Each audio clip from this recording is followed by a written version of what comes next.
I'm not pulling out of the driveway. We all know what that means. It's time for the drive to work, coronavirus edition. Okay, so I thought today, and maybe next time, I'm not sure I'll get through this in one podcast. I'm going to go through all the planeswalkers that have a card, and talk about where the character came from, why we decided to do the character. So I'm going to sort of walk through all the planeswalkers, and as best I can, talk a little bit about where the planeswalker came from. And then I might talk a little bit also about mechanically what we've done with the planeswalker. Okay, so I'm going to go alphabetically, starting with the living ones, and then I will do the ones that have a card that have since died. Okay, so first up is a Johnny Goldmane. So a Johnny showed up at the very first time we did Planeswalkers, which was in Lorwyn. He was one of the original, what we call the Lorwyn 5. I think the idea of the original 5 Planeswalkers was we were just really trying to embody that color. So a Johnny was first designed as just a mono white character. We liked the idea. His shtick is that his magic, he can help others. That his magic doesn't really work all that well on him, but it works very well on others. When we first did a Johnny, I think we played him a little more as a healer, but since then he kind of the shtick of his powers is that he helps and helps others, that he's very white in nature, and that he's more about helping the group than helping himself. When he first came out, he tested the worst of the 5, but as people have gotten to know him, he's become a lot more popular. There is a big differential, by the way, between we do testing with people who've never ever seen the Planeswalkers before and testing with people with Magic players. So you get a sense of, if you know the character, what do you think of him? And just visually, what do you think of him? And he's a bit off-putting to people that don't know the character, but he's much beloved by people that do know the character. So the people that know him really do love him. He went through a bunch of color changes. Early on, he started as mono white. We had a white-red version because we were trying to show that he was really angry about losing his brother. But then he kind of settled on green-white. And because he's all about community, he's ended up being one of our most solid green-white planeswalkers. But he's base white. So we occasionally make mono white Johnnies. But he's green-white when we do 2-color. Next, Angrath. Our Minotaur dad. I think Angrath came about because when we went to Ixalan, we liked the idea of meeting a planeswalker that was stranded on Ixalan. And so them being stranded had to mean something. And so we liked the idea that they were isolated from their family.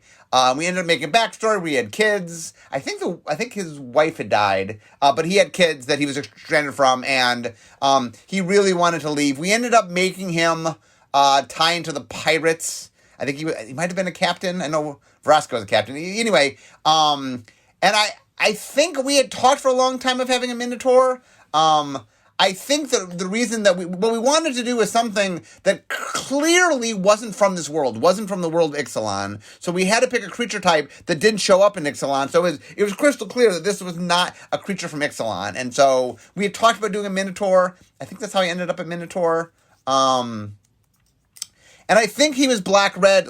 Sometimes the idea comes first and we match it, and sometimes we do color balancing of planeswalkers in sets, meaning, we want all the colors to get represented, and over the course of standard, we want a balance. So I think we had a black-red planeswalker we had to make. We decided that we wanted to be an outsider, and then we decided to make him a Minotaur.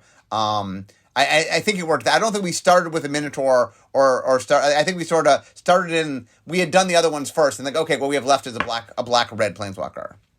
Next, Arlen Cord. She is our werewolf planeswalker from Innistrad. Interestingly, in the very first Innistrad, I had made a double-faced werewolf to be a character, and it wasn't necessarily a planeswalker, I think. But we had talked about having, or no, I think we did talk about a planeswalker. Yeah, it was a werewolf planeswalker. We did talk about this, and then we decided that we were doing in original Innistrad, Liliana and Garruk have a fight, and Garruk gets cursed and goes from being mono green to being black green, and that transformation seems so cool. We end up using the slot that was originally going to be our werewolf planeswalker to be Garruk. But when we came back, we're like, oh, come on, this is just a cool idea. We should do a werewolf planeswalker. And while we're on Innistrad, because we have double-faced technology, it's kind of interesting to show. We made her red-green because that's the colors of that's the color of werewolves on Innistrad. So we made her red-green.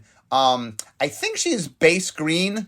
When she showed up on War of the Spark, I believe she's just mono green. So she's base green. Werewolves a little bit more green than red. So we made her base green, but she's red green. And then one of the interesting things about her is she's one of the few planeswalkers. Like I said, in War of the Spark, we made a single-sided version of her.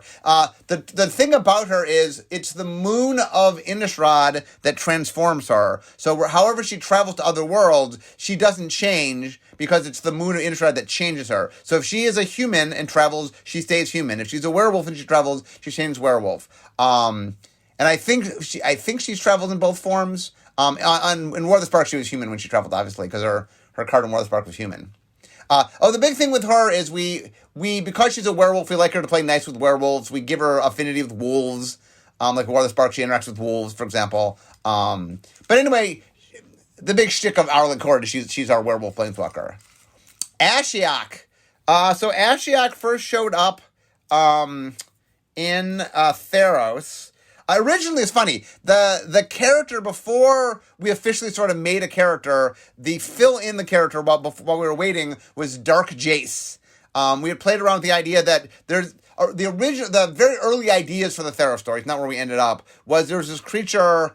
The main protagonist was going to be a dark version of Jace that was bringing people's dreams to life, or dreams and nightmares to life, and attacking them with it. And then that character kind of morphed into Ashiok. And then it ended up being a side character, not the main protagonist. But we liked the idea of someone who plays around the dreams. It didn't end up being Dark Jace, but it was a planeswalker that sort of, messed with nightmares and stuff. And because it was kind of a dark version of Jace originally, we liked blue-black. Like, it's blue, it's mental, but black, and it's messing with nightmares and stuff. And Ashiok ended up... one of the things that was pretty cool was we decided that when we got original pictures of Ashiok, we concepted, you couldn't really tell much about Ashiok, like what Ashiok was, and we really liked that mystery of who knows what Ashiok is. No one knows Ashiok. Ashiok is... I might have accidentally used he pronouns, but they're Ashiok is a they. No one knows what Ashiok is. But the mystery of Ashiok is a pretty cool part of the character. And that it's this mystery character that messes with people's dreams and nightmares. And anyway, a cool character. Next, Basri Ket. It's a mono white character. Basri came about because we had a hole for white in a core set. And we were looking for, I think Gideon had died in War of the Spark, spoilers.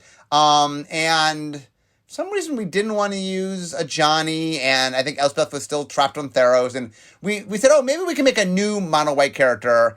And we came up with this cool idea of a character from Amonkhet. And somebody who, he followed a Ketra, and then, it was the results of our devastation that triggered their spark. And so the idea is, and I think Basri has a spear that's made out of an arrow from a Ketra, because he followed a Ketra. But anyway, and he uses sand magic is Basri's thing. And so, I don't know when we'll see Basri again. He was a very cool, he's a cool character. Okay, next, Calyx. Calyx is green-white. He's a Nyx-born agent from Theros. So he came about because we wanted a green-white enchantment matters planeswalker.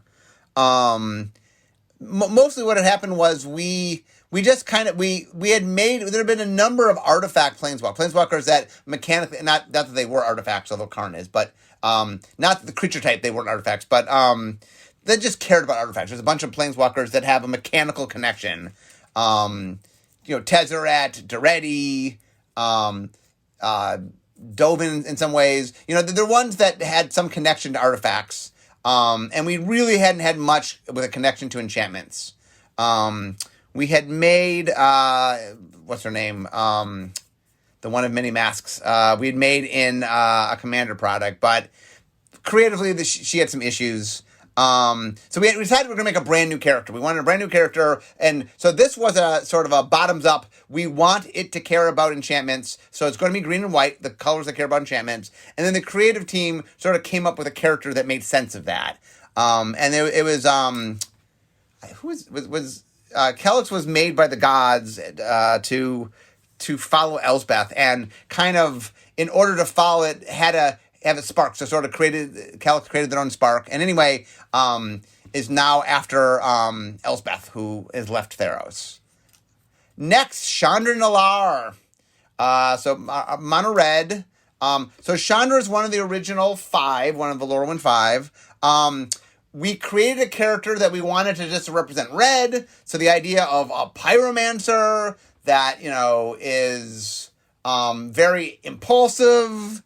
Just like Chandra was designed just to be as red as you can be. And very early on, I think the idea of her hair turning on fire was one of the early things. Like, we just wanted, how do you make a character as red as possibly can be? And Chandra just came out of that. And the other interesting thing was we didn't know where Chandra came from originally, but she had a very steampunk look to her. She had the goggles and a bunch of different stuff. And so when we were trying to figure out where she came from, we had talked about doing a steampunk world, and so it sort of Kaladesh came out of that, but it was kind of cool that she ended up being from Kaladesh. Next, Duretti. So Duretti, we were making a conspiracy. I think was it the first conspiracy, second conspiracy? We were making a conspiracy set, and we wanted to make somebody from Fiora, which is where conspiracy is set. And we had talked for a long time about wanting a Goblin Planeswalker. We'd never had a Goblin Planeswalker. And so the idea there was we wanted a Planeswalker. Oh, Duretti? Did Duretti first show up? I think Duretti might have first showed up actually in Commander. We made a Commander set where all of the Planeswalkers could be played as commanders. And I think we were trying to make a artifact-themed Planeswalker in red. And I think the idea was that goblins are known for sort of fiddling. And it might be cool to make a goblin, tinkerer, if you will. We made a lot of goblin tinkerers over the years. And so we ended up making that. And then we ended up making him from Fiora, and he showed up on Fiora in one of the conspiracy sets. I think what happened was we were making it, and then we were doing some throw forwards, and we decided that it might be cool if he was from Fiora. Anyway, he's our goblin character. Oh, the other interesting thing about Duretti is he is in essentially a wheelchair. I mean, a fancy one that he made because he's an artificer. But he's one of our disability Planeswalkers. Next up is Davriel Kane. He is black. He's core black. I don't know. He might have some blue to him. So Davriel Kane, Brandon Sanderson wrote a novella for us and introduced this character. He definitely messes with people's minds, and he can steal spells from people's minds and stuff. Anyway, he was made by Brandon Sanderson for the novella, and it's a cool character. We ended up finding a slot for him in War of the Spark because he's core mono black. He was mono black because he's core black. Actually, I had mentioned this, that he originally was slotted in, I think, as a mono black card in Strixhaven, but then we came up with the idea that Liliana was hiding out as a professor in Strixhaven, so she took that slot. But anyway, he's a fun character. We're going to find a place to use him. He's a pretty cool character. Next, Elspeth Terrell. She is mono white mostly. Yeah, she's mono white. I don't think she's ever shown up anything but white. So she is, I think we first made her as sort of a knight. We wanted to have a knight Planeswalker. She showed up on a Lara. And I think we like the idea.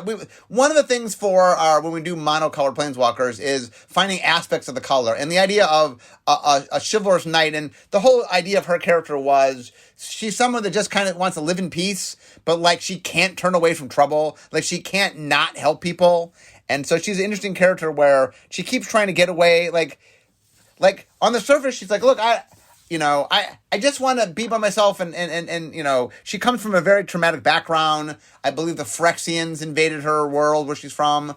I don't know if we've ever said where she's from, but Phyrexians invaded her world, and like she just kind of can't get away, and she can't not help herself. At core of her heart is she can't like turn away from people in need. So kind of the ongoing thing of her is we keep sending her places where she's forced to kind of step up and be the knight that she is. Obviously, for those, another spoiler here is she got killed she got killed by the White God on Theros. He had sent her on a quest, and she ended up killing Xenagos, and then he killed her. But anyway, she was in the underworld for a long time. We finally revisited, and she escaped from the underworld. So Elspeth is back.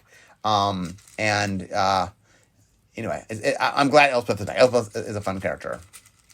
Next, Garruk Wildspeaker. So Garruk was another one of the original Lorwyn 5. We were just trying to make a really mono-green character. And we liked somebody that was kind of...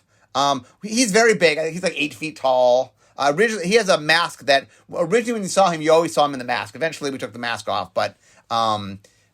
his first few appearances were just in the mask. But he interacts with beasts. We wanted to make him a creature-centric, like a big creature-centric planeswalker. So he interacts with beasts, and the idea is he's real, he is just, he's a hunter. I mean, not a hunter he's like very, of the force, if you will.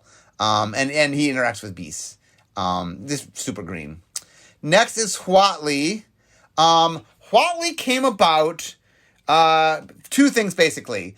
We wanted a dinosaur-themed planeswalker, not a planeswalker that was a dinosaur, but interacted with dinosaurs, and we wanted her to be native from Ixalan. And the funny thing is, the way the chart worked out, she ended up being red-white in the first set and green-white in the second set. I think our intent was always for her to be more green-white than red-white. But we saw what happened was, she was scheduled to be the green-white in the second one, and then we realized there was a hole in the first one for red-white, and we're like, okay, well, maybe we can work her in the story, and the story explains why she goes from red-white to green-white. We often will change, part of showing growth of planeswalkers and changing is they'll change in their colors. But anyway, the intent when the dust settled was for her to be a green-white planeswalker, a dinosaur-themed planeswalker. And anyway, so the only reason she was red-white is kind of, we had a slot for her, and so this opportunity to sort of show who she was as a character. I thought that was cool. Okay, next up, Jace Beleren, Mono Blue. So he's another of our Lorwyn 5. We liked the idea of, once again, a mono blue character that really spoke to being blue.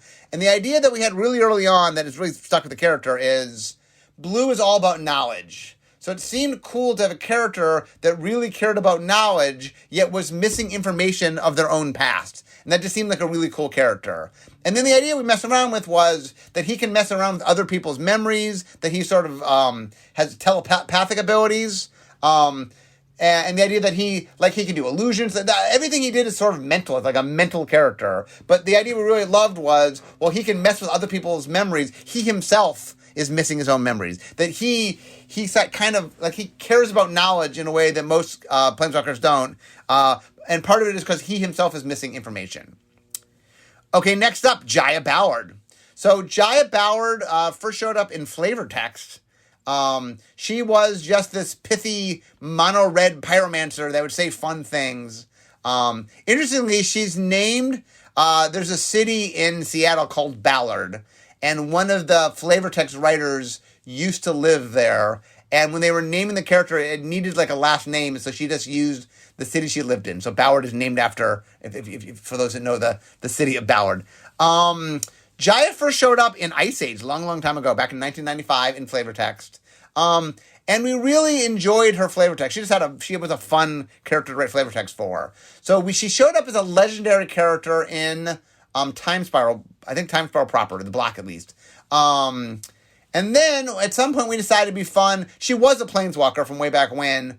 We decided it might be cool if she's still alive. And so she's aged quite a bit. And we wove her into the storyline of Chandra. In a lot of ways, by the way, when we made Chandra, we liked the idea of what Jaya had been, but we wanted a sort of a more younger take. So in a lot of ways, some of the fun of, Chandra's a different character from Jaya, but there are definitely some elements of Jaya we brought into Chandra. And then we thought it'd be cool if we could, once we realized that Jaya could be alive, we wove her into the storyline of Chandra. She ended up being at the school on Regatha, where Chandra sort of learned from. And so anyway, we made an interesting relationship between them. Jaya is one of our older Planeswalkers. Older and looks older. We have some Planeswalkers that are hundreds and thousands of years old, but, like Liliana's very old, but doesn't look very old. Where Jaya actually is old and looks old. But she's a fun character. She's always been a great character. So, the one tricky thing about her is we try to separate the power suite, between Planeswalkers, meaning that they do different things. They're not always doing the same ability. And so Jaya and Chandra are both pyromancers. So, the thing we try to play up is that Jaya has more control over pyromancy than Chandra does. But still, it's kind of tricky because they're both mono-red pyromancers. So trying to keep them separate has definitely been a challenge. So next, Jiang Yanggu. He is a boy from, I think, the Plain of Mountains and Seas. And the shtick of his is he always travels with a dog named Mao. I think technically Mao can turn to stone. We really haven't gone into how exactly he can travel with Mao. As far as I'm concerned, hey, there's defaults to planeswalking. Normally you can't take things with you. For some reason, Jiang Yangyu has some bond with his dog. The dog, I think, can turn to stone, so maybe when he travels with it, it's stone or something. But he's able to travel with Mao. And so Jiang Yangyu came. We made a starter game, sort of a core set, if you will, specifically for the Chinese market. And we made 2 Chinese planeswalkers that were made for that. Mu Yanling was the other one. Anyway, he's mono green. Yangu's mono green, and in Chinese the what do you call it? Like the informal name is second at first. So Yangu is his name. Anyway, I think there is both Yangu and Yanling are based off Chinese mythology, I believe. So the idea of a dog that's stone, it comes from Chinese mythology. But anyway, that's where he came from. Next is Karn, the only planeswalker that I actually made, I believe. I had a little bit of hand in some, but as far as the one Michael Ryan and I made Karn. Karn came about because we wanted to have an artifact member of the Weatherlight crew, and we came with this idea of being a golem. Later, it was decided that he had been designed by Urza, that he was a creation of Urza, and we had always said when we made him that he was part of a legacy, and later turned out that Urza was behind the legacy, so Urza had made Karn. Karn's made of silver; he's a silver golem. When we first made him, he was what we call a gentle giant character. He was a bit of a pacifist, and the idea was that we liked the idea of this artifact that really cared. It's this artifact creature. Normally when we think of artifact creatures, you think of like emotionless robots, right? That's not Karn at all. Karn very much cares, and he ended up getting a spark from Venser. I'll talk about Venser later on. But anyway, but Karn was just his beloved character. We decided to end up making Karn a planeswalker. He didn't start a planeswalker. He had a legendary card. But anyway, he's been a fun, and he's kind of our artifact planeswalker. We've chosen not to do other card types on planeswalkers for play design reasons. So he's on his card, he's not artifact planeswalker, but he is in flavor an artifact, and his legendary creature was an artifact. Next is Kasmina. So Kasmina first showed up in War of the Spark. Lord of the Spark. That's not War of the Spark. And she was very mysterious. The one thing we played into was she had some connection with wizards. We would later learn that she teaches at Strixhaven. So there always was a plan that she was tied to Strixhaven. When we first made the character, we knew that was true. For a little while, there's talk that she might show up in Eldraine as a Merlin-like character, sort of. And we knew that she was going to be a mentor to the twins, to Roan and Will. Like, the plan had always been that she lures Roan and Will to Strixhaven, but originally she was going to show up in Eldraine before she lured them to Strixhaven. Anyway, we've not said a lot about it. She's a little bit of a mysterious character right now. I don't want to give too much away because there's fun future for her. But anyway, she does teach at Strixhaven. She is tied to, she's base blue, and she very much cares about making wizards. Okay, next is Kaya. So Kaya is white and black. Kaya first showed up in Conspiracy. I think in the second Conspiracy. Conspiracy, Take the Crown. The story revolved around that the king was killed, but the king was a ghost, King Brago.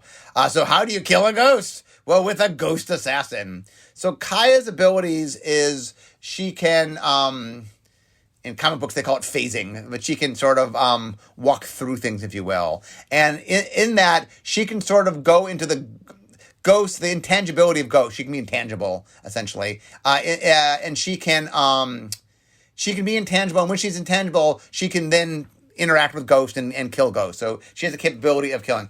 Kaya's an interesting character in that she's an assassin, but she has a very moral code. And she only kills things that she thinks are problematic. Anyway, Kaya is one of the characters that joined the Gatewatch, and so she's definitely somebody. She's somebody that I think she's a very cool character, and I have fun with her. She just showed up recently on Call Time, which was fun seeing her with axes on Call Time. She has she makes she can make spirit weapons that are purple that she then uses. Okay, next up, Kiora. So Kiora is a merfolk from Zendikar.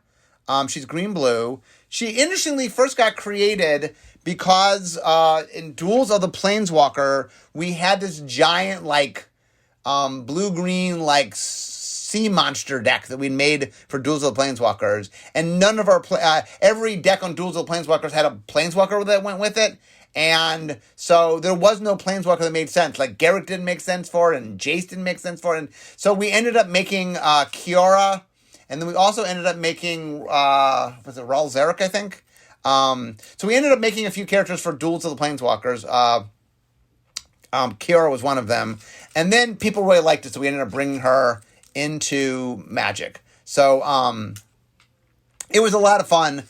So Kiora is very in-your-face. She got in a fight with Thassa, who's sort of the god of water, of the oceans, and ended up stealing her Bident, which is a weapon she has now.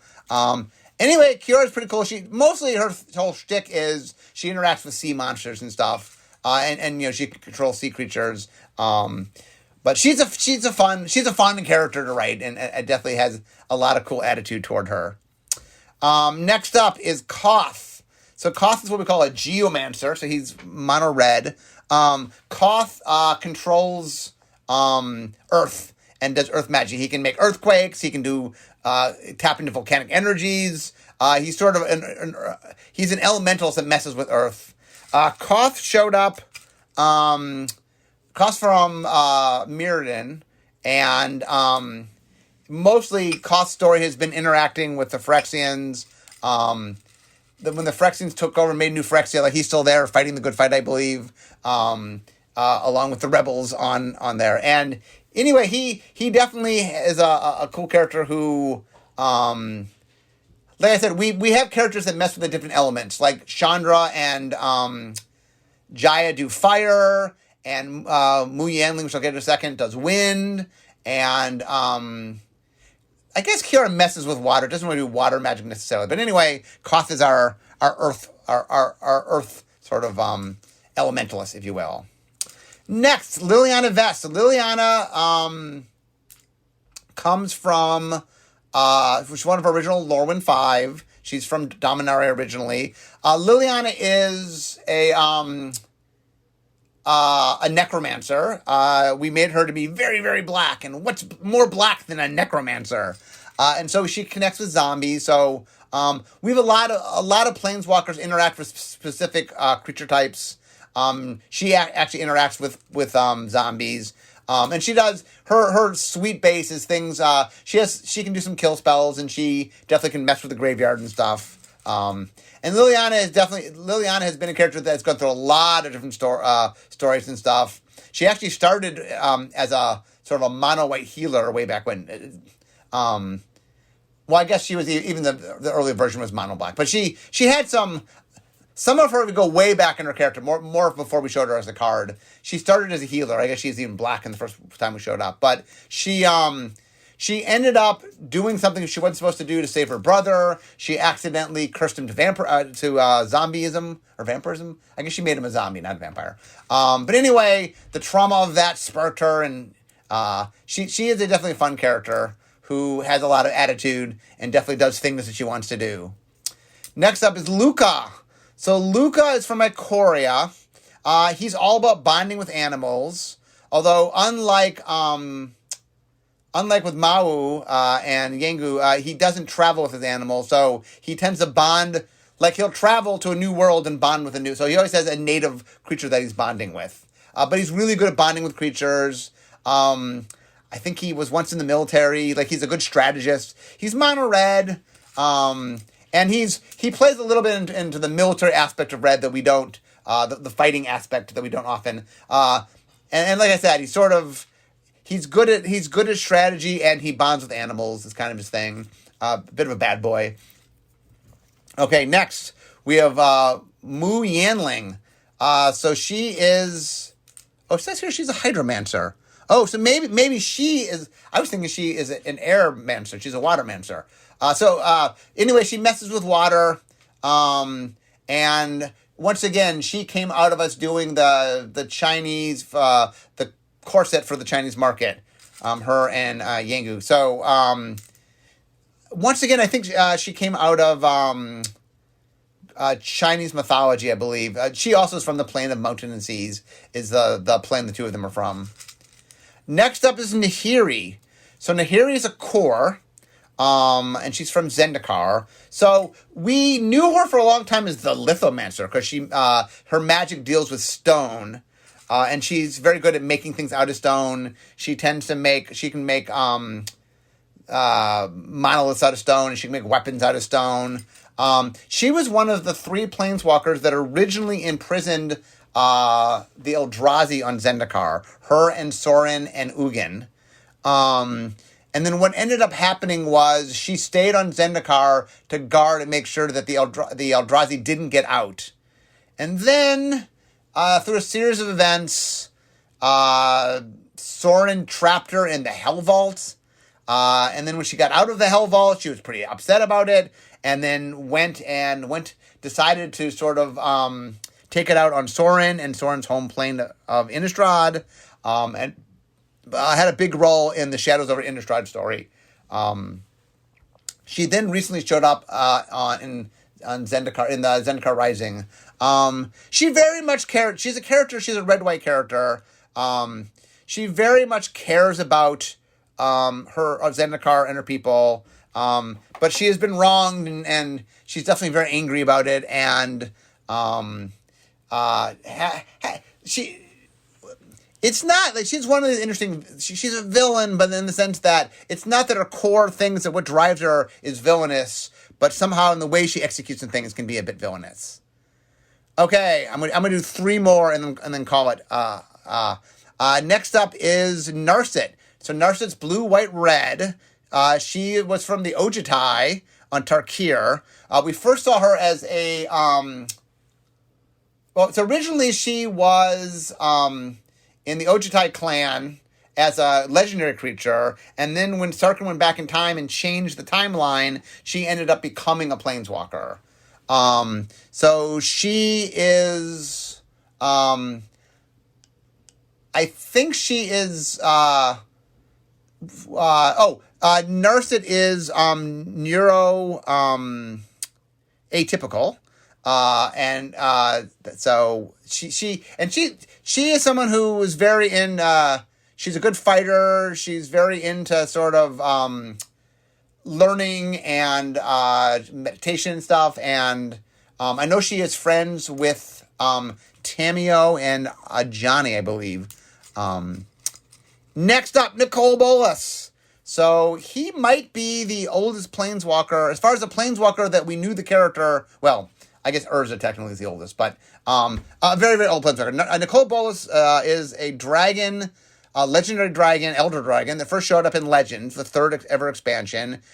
He was blue, black, red then. He was a bad guy. He's just become one of Magic's major bad guys. He was the main antagonist of the War of the Spark storyline that went on for 3 years. He's super smart. He's a mastermind. He plans everything out. He's one of those things that, master plans major things, and he had a big plan to try to steal the spark from a whole bunch of Planeswalkers and become uber powerful.